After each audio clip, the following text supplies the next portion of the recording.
हम गलत साधना कर करके खूब शरीर गाड़े, ऋषि बनकर हमने खूब तपस्याएं की, पर कुछ भी तो हाथ ना दिया काल ने। तप करे, राजा बना दिया।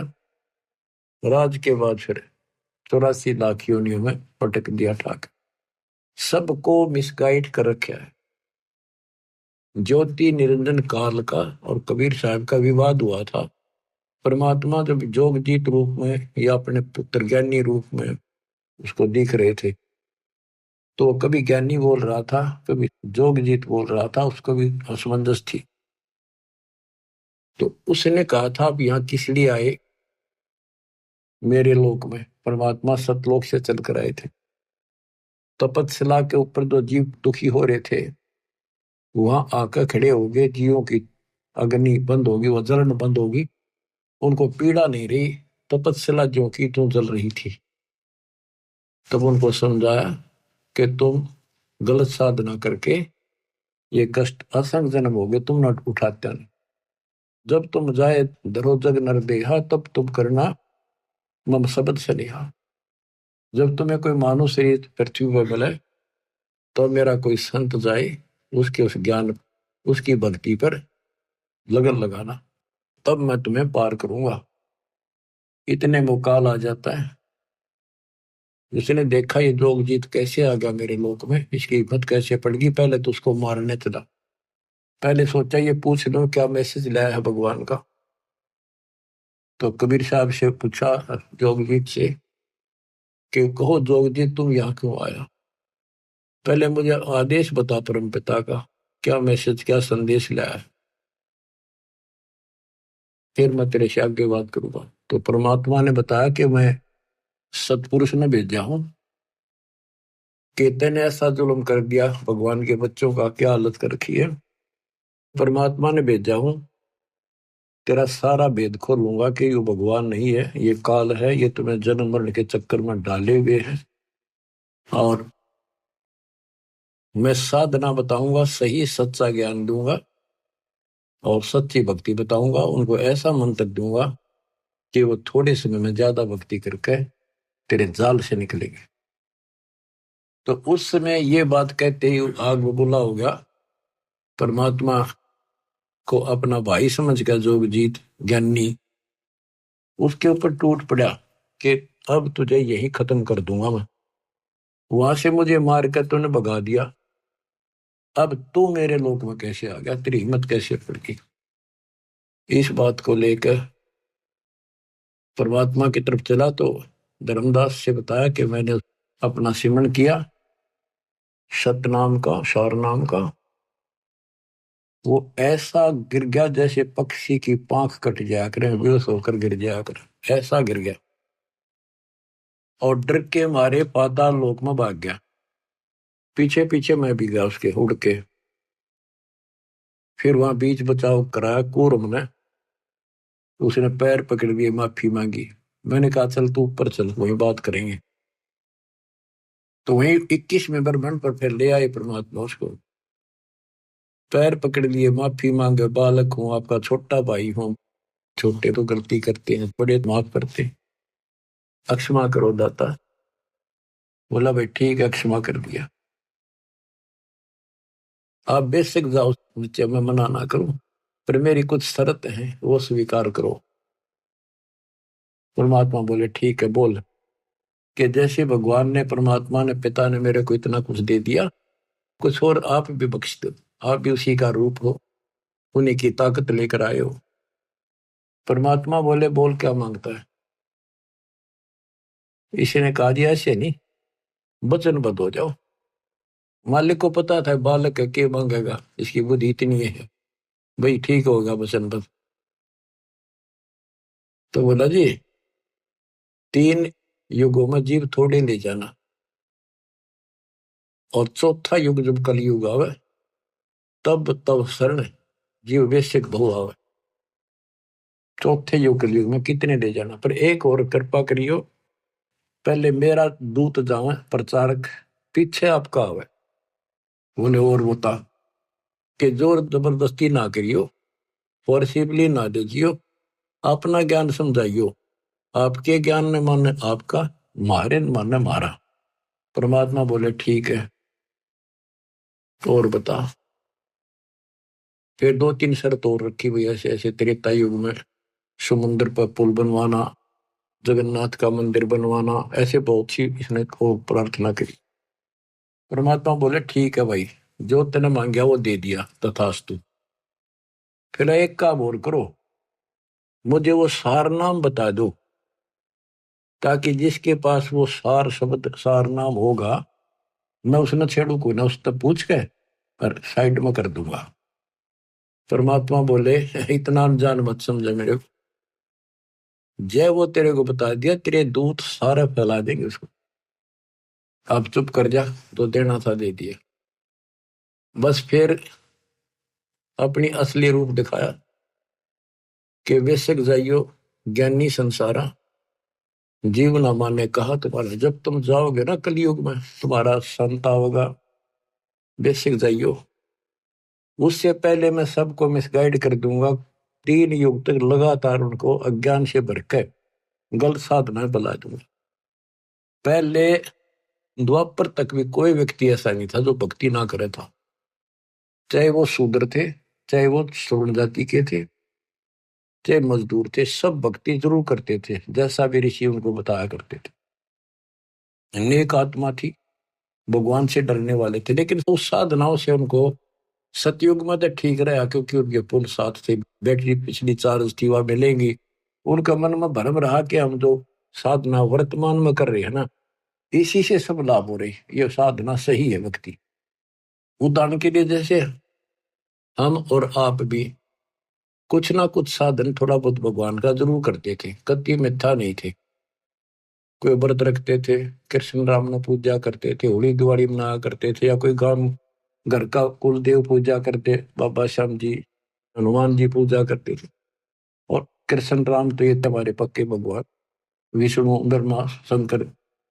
और जो सुख हमें हुआ करते थे वो इन्हीं के निमित्त करते थे, कि इनकी कृपा से और हमारे प्यार जा हुई है, बच्चे हो गए, नौकरी लगी है ना, और भी कोई आपत्ति आई वह टल गई।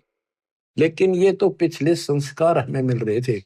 आज इस अध्यात्म के रोशनी से दिखाई दिया हमारे को कि सचमुच हम तो कति नरक की तैयारी कर ली थी।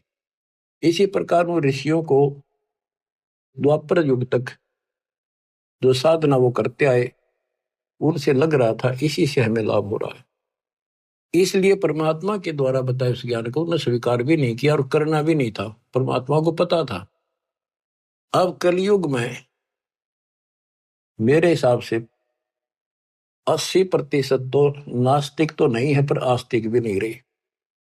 भगवान को मानते हैं, डरते हैं, भगवान है, लेकिन भक्ति कति नहीं करते। तो स्वाभाविक कोई पूजा महीने 6 महीने में कितना कोई मत्था टेकन गया, उसने दे दिए अन्य किसी साथी को या घर वाले को, तुम जाओ टेक आओ मत्था, यहां तक टिक गया हम, क्योंकि हम साधना कर कर थक चुके हैं, रास्ता मिला नहीं, कोई लाभ हुआ नहीं, मोक्ष नहीं मिला। और कम से कम भी पूरी आबादी के 5% लोग नास्तिक हो चुके। पूरा चीन, रूस, ये तकरीबन नास्तिक है। तो कहने का भाव ये है बच्चों, काल ये चाहता था कि भक्ति भूल जा, भगवान से दूर हो जा, और कोई चाहे ना मालिक ना। और दाता उसी दिन से पीछे लग रही है कि इनकी आस्था बनी रहे, चाहे राम में बनी रहे, चाहे कृष्ण में बनी रहे, चाहे विष्णु ब्रह्मा शंकर में, चाहे देवी माता में, चाहे 4 ईंट लागे कोई मत्था टेक वहां बनी रहे, पर कम से कम भगवान की चाह बनी रहे। तो फिर इनकी चाह बनी रहेगी, इच्छा बनी रहेगी, लगन रहेगी, तो कहीं ना कहीं इनको मैं पकड़ लूंगा। तो आपके अंदर ये इच्छा चाह थी, तो आज आप मालिक ने अपने बच्चे अपने कैच कर लिए, काल के जाल से निकाल लिया आपको। आपके अंदर लगन ना होती तो आप भी ऐसे ही बैठे रहते घर पे, कुछ नहीं दे रहा है, सब ऐसी बातें हैं, कुछ कहने की बातें हैं। तो हमारे कुल के अंदर, हमारे परिवारों में कोई भी आदमी बुरा नहीं था, एक नंबर के इंसान, कति अच्छे इंसान थे, देवता के सी, ना किसी ने गलत बोले, लेकर देना करके खाना, लेकिन राम नाम का निकट नहीं थे। उनके मन में ये धारणा हो रही थी कि ये पाखंडी लोग हैं, ये कुछ नहीं, अपना करके खाओ, परिवार पालो, नेक नीति से जीवन जियो, सभ्यता से जियो, और अपने शर्मसार रहो, यानी अपने मर्यादा का पालन करो। इतना ही जानते थे। अब पता चलता है कि यदि उनको भक्ति सही मिल जाती तो वो तो बहुत अच्छे इंसान थे, जल्दी बैठ कर जाते इस लोक में, क्योंकि उस समय कोई पाप नहीं मन में। कति देवता कैसे आद्य देवता थे, न सोच लो, बल्कि 80%। करके खाना, कोई अटपट न जगह ही नहीं थी कि तो 2 नंबर का काम करने, खेती मजदूरी का काम था बस। तो बच्चों, अब हम कलयुग के अंदर आ गए हैं। हमारे मत विकार पैदा हो गए उनकी तुलना में, पहले वालों की, क्योंकि व्यवहार ऐसे हो गए, खान पान ऐसे हो गए, फिल्मों का जोर हो गया, टीवी घर घर हो गए, और यूट्यूब चैनल, मोबाइल हो गए। तो अब बच्चों, परमात्मा के इस ज्ञान से पहले तो इनको ये तैयार किया जाता है कि परमात्मा की भक्ति करनी चाहिए। फिर कौन से भगवान की करनी चाहिए, कौन सी साधना ठीक है, कौन सी गलत है, कहाँ प्रमाण है, कौन परमात्मा है। तो काल ने तो नास्तिक बनाने का की पूरी तैयारी कर रखी है। इसने कसर नहीं छोड़ रखी है, इसकी पूरी दाल गल चुकी है। अब परमात्मा का एपिसोड शुरू हो चुका है। और बच्चों, आप विचार करो, आपको पिछले उदाहरण दिए जाते हैं कि आपके साथ परमात्मा बहुत दिनों से है। कभी जो जन मेरी शरण है ताका हूं मैं दास, और गेल गेल ला गया करूं जब तक धरती आकाश। देखो परमात्मा कितना कष्ट उठा रहे हैं। ये सबको मिलते हैं किसी ना किसी रूप में, उनको जो भक्ति चाहते हैं या इनके पिछले कोई संस्कारी है, चाहे वो वर्तमान में भक्ति ना भी कर रहे, कोई ना किसी के माध्यम से वहां तक संदेश आपका भिजवा रहे। जैसे सोशल मीडिया से, पुस्तक प्रचार से, वैसे सत्संग से, यूट्यूब के सत्संग के माध्यम से, प्रचार से, पंपलेटों से, परमात्मा ने कति कमाल कर रखा, तूफान मचा रखा। लेकिन काल ने भी जुल्म कर रखा, सबके अंदर अज्ञानता इतनी ठोक दी, नास्तिक की कैटेगरी में आ चुके हैं। अच्छे इंसान होते हुए भी हाथ जोड़ लेंगे मंदिर की तरफ, बस झुक जाते हैं, या कोई संत हो उसने प्रणाम करेंगे, अभी तक है इतनी आस्था, लेकिन भक्ति करना उचित नहीं समझते। कारण ये रहा कि आत्मा थक चुकी है, छक चुकी है। ऋषि मुनि सब करे तपस्या, हे भगवान हमें मोक्ष दिए, तप करवा के राज दे दिया, 184 में ठोक दी। इसके अतिरिक्त और बहुत से बंधन बांध रखे। तो वो थक चुके ऋषि, उनको भगवान ने मिला, सिद्धियां आ गई, उन सिद्धियों से पता नहीं किसी को हानि कर दी, किसी को नुकसान कर दिया। उन्हें सोच दिया बस परमात्मा से इतना ही कुछ प्राप्त होता है। अब बच्चों, इतना अज्ञान 4 युग का भरा हुआ एकदम कैसे निकलेगा? पर निकलेगा, धीरे धीरे खुरचन लाग रहे हैं, धीरे धीरे सारा उतर जाएगा। ऋषि मुनि सब करे तपस्या, ये तपस्या कहां से ली? ब्रह्मा जी बताता अपने पुत्र नारद को श्री देवी पुराण में कि बेटा, मैं कमल के फूल पर बैठा था जब मैं सचेत हुआ, मुझे नहीं पता मैं कौन आया, मेरा कौन जनक है, मेरा उद्देश्य क्या है, इसका गाज जल के ऊपर कमल के फूल पर मैं किसने धर दिया। इतने में आकाशवाणी हुई, तप करो। तप कराया 1000 वर्ष। फिर आकाशवाणी हुई कि सृष्टि करो। फिर उसको 4 वेद मिले, वेदों में ओम नाम है बस, वो भी एक, चारों वेदों में यजुर्वेद अध्याय 40 मंत्र 15 ओम नाम, और कोई मंत्र भक्ति का नहीं है। संकेत है कि उस परमात्मा के त्रितस्य नाम है, उसके 3 नाम है उसको पाने के, बस इतना संकेत है। और ब्रह्म की साधना के ओम है। तीनों ओम नाम तो वेदों से लिया, तप लिया आकाशवाणी, काल की आकाशवाणी से। तो ऋषियों ने यह दोनों खिचड़ी पकाई, तब से राज मिलता है, और इंद्र का राज भी तब से मिलता है। ब्रह्मलोक ओम नाम से प्राप्त होता है। तो इन्होंने कति कठिन साधनाएं की, मर मिटे। अब इन साधनाओं से ये पहले तो ब्रह्मलोक में जाएंगे, ब्रह्मलोक में अपनी पूंजी नष्ट करके फिर पृथ्वी पर राजा बनेंगे। उसके बाद ये 84 लाख के चक्कर में पशु पक्षी गधे बढ़ेंगे। बच्चों, ये झंझट बहुत बड़ा है। आपको जैन धर्म के 24 में तीर्थंकर महावीर जैन जी की सारी हिस्ट्री उन्हीं द्वारा लिखी पुस्तक से दिखाई। इतनी बार तो देवता बने, 30 करोड़ बार गधा, 30 करोड़ बार बिल्ली, 20 करोड़ बार घोड़ा, पता नहीं क्या क्या जीवन जिए। तो बाढ़ में जाओ ऐसा देवता और राजा, फिर कुत्ते बनकर धक्के खाने पड़े। अब वो समय आ गया है इससे छूटने का, इस गंदे लोक से निकलने का। आप आज के नहीं हो, साधों से ती मस्करी, ये चोरा नाल खुशाल, मन लखाड़ा जीतेंगे ये युगन युगन के माल। आप युगन युगन के माल हो। युगन युगन से आप भक्ति, जिस भी जन्म में आपको मालिक की भक्ति की प्रेरणा बनी है, हमने खूब डट के करी है, कुछ ठीक ठीक करी दाता के अनुसार, फिर छोड़ दी, फिर अगले जन्म मिला, फिर करी, फिर छोड़ दी। लेकिन वह बैटरी आपकी धीरे धीरे चार्ज होती होती आपको अब यहाँ आ गए।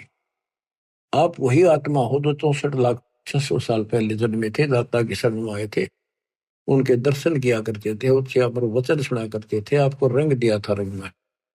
इसलिए आज भी आपके अंदर परमात्मा की चाह है। और इस मालिक की ज्ञान सुनते आप तुरंत आगे कोयल के बच्चों की तरह। वैसे एक परिवार के 2 नाम ले रहे, 4 नहीं लेते थे, शर पटक लो, वो कभी शुरुआत नहीं कर सके कागभूषण की तरह। तो बच्चों, अब आपके ऊपर जो रजा हुई है छोटी नहीं है, और आप भी सामान्य आत्मा नहीं हो। इस रजा ने बना कर रखियो, हल्के बना लो, ये संसार मत रहोगे नहीं, ये तो गारंटी है। और ये भी आपको पता है कि पता भी तो कोई ना भाई, साल 2 साल 10 साल 20 साल 50 साल 100 साल रहेंगे। आज तो हमने सब को यह 100 साल जीवा, और अगले क्षण का भरोसा नहीं। तो इसे गंदे लोग में तुम जी भी कैसे रहे हो बिना भक्ति के? जीना तो पड़ेगा, मेरा थोड़ा ही जाता है बिना इस मालिक की शरण, तो जीने का कोई फायदा नहीं। इसकी शरण में आने के बाद जीने का भी एक न्यारा आनंद है, और विश्वास बन जाता है कि अब हम भगवान कबीर साहब की शरण में है, काल हमारा कुछ नहीं बिगाड़ सकता। क्योंकि ये विश्वास तब बनेगा जब आप परमात्मा की मर्यादा में रहोगे, नहीं तो ये बात बने को नहीं। तो मर्यादा तोड़ते ही कहते अनंत कोट बाजी जहां रचे सकल ब्रह्मांड, गरीब दास मैं क्या करूं, काल करे जीव खट। कि मैं इतना सक्षम हूं, सारी सृष्टि का रचनहार हूं, सबका पालनहार हूं, धारण पोषण करने वाला हूं, लेकिन ये काल मेरे भक्तों का नाम खंड करा के इनको दुखी कर देता, मेरे से दूर कर देता है। तो बच्चों, अब समझो इस बात ने, बार बार एक का बात रटाई जाती है, और यही बात कहना पड़ेगा, और यही तुमने सुनना पड़ेगा, और इसके अनुसार चलना पड़ेगा। बार बार सुनने से दृढ़ता आती है। तो बच्चों, परमात्मा के रास्ते पर आपको आना होगा, इस गंदे लोक से आपको निकलना होगा। आप दृढ़ हो जाओ, ज्यादा लगन लगाओ। आप परमात्मा कहते हैं 4 युगों में हम आते हैं और आपको बार बार समझाते हैं कि ये गंदा लोक है, और आपने अब तत्व ज्ञान से, इस मूल ज्ञान से पता भी चल गया है कि लोक अपना नहीं है। तो पहले तो आपको भक्ति के लिए प्रेरित किया जाता है कि भक्ति करो, भक्ति करो। फिर आपको बताना शुरू करते हैं कि भक्ति करें कैसी, ये छोड़ो, ये छोड़ो, ये नहीं करना, ये नहीं करना। तो यहाँ फिर काल का भरा हुआ जो अंदर अज्ञान है वो अड़ के खड़ा हो जाए। आज तक तो हमने ये साधना करी, बरवादे सारे ये करते थे, अब इनको कैसे छोड़ें, ये है नुकसान ना हो जाए। यानी काल ने तो अपनी तरफ से खूब उद्मस्तार रखे, जो इसने कहा था वो सारा कर दिया। और परमात्मा ने कहा था कि जब हमारा दास आएगा उसके पास ऐसा ज्ञान होगा तेरे सारे ज्ञान को धोखे धर देगा, कभी साफ कर देगा। जो हमारा ज्ञान सुन लेगा फिर तेरा ज्ञान कभी सुनेगा नहीं। तो वो बच्चों आज परमात्मा ने कर दिया। आपको भी शुरुआत में ये बहुत सी बातें मन में आई थी, हमारे भी आई थी, लेकिन दास का इतनी नहीं आई थी कि ये छोड़ दा, ये कदे न्यू हो जाना। यो ज्ञान ज्यादा पढ़ा हमने, लगातार सुना बहुत। फिर गरीबदास जी के ऊपर जाके विश्वास टिक गया कि ये भी किसान थे, जाट थे, और इतनी जमीन थी, लैंड लॉर्ड थे, ये झूठ नहीं बोल सकते। सारा गांव गवाह है कि इनको भगवान मिले, ऊपर ले गए, ये तो मर गए थे। मेरा यहां मन पकड़ दिया इस बात ने, और उसके बाद इनने जो बोला कि भगवान से मिलकर आया है जो, वो सारी सच्ची। फिर कबीर साहब का सागर पढ़ा, गुरुदेव ने बताई, सारी एक लाइन मिली। अब फिर सन 1988 से और सन 2001 तक 12-13 साल लगातार उसी ज्ञान के आधार पर जो गॉड गिवन परमात्मा का था उससे प्रचार किया। कुछ बहुत से भगत साहब जुड़े, उनको सुख इतना दिया जैसे एक सतयुग में जो परमात्मा आए थे 600 साल पहले, ऐसे सुख दिए। तो लागते गए साथ मेरे। अब मुझे टेंशन हुई कि तो भगवान के साथ पहले भी लगे थे, अब जब तक इनको प्रमाण नहीं मिलेंगे गीता वेद पुराणों में तो ये रुक नहीं पाएंगे, क्योंकि आगे शिक्षित समाज भी साथ जुड़ेगा, वो कहेगा प्रमाण दिखाओ। तो यह टेंशन खाए जा रही थी दास में। फिर ये ग्रंथ देखने शुरू किए, ये विश्वास दृढ़ कराया परमात्मा ने प्रेरणा की कि जब ये बात सारी सच्ची है, क्योंकि भगवान को देख कर आए गरीबदास जी, झूठ तो हो नहीं सकती। हो सकता है को थोड़ा बहुत प्रमाण गीता वेदों में मिल जाए तो हमें पूरा सहयोग मिलेगा। गीता वेद पढ़े थे भगवान, सारी ये सच्ची भगवान वाली, इनकी सारी झूठी जो हम पहले सुना करते थे। तो बच्चों उसके बाद दास की बस इन सोच लिया, आत्मा हवा उड़ गई, धरती में पैर नहीं टेकर, इतनी खुशी, हे भगवान हे परमात्मा, कति मौज कर दी। फिर सहारा मिल गया एक आत्मा को संघर्ष करने का, एक पूरा विश्वास हो गया कि सचमुच हम सफल होंगे। ये कितने दिन अड़ेगा, अज्ञान थोड़े दिन अड़ा कर लाइट तसने के बाद अंधेरा रह को भी। अब ये रोशनी कर दी बताता ने, अब अंधेरा रहेगा नहीं, थोड़ा दूर दराज में और तसा देंगे तो ये सारा रोशनी होगी।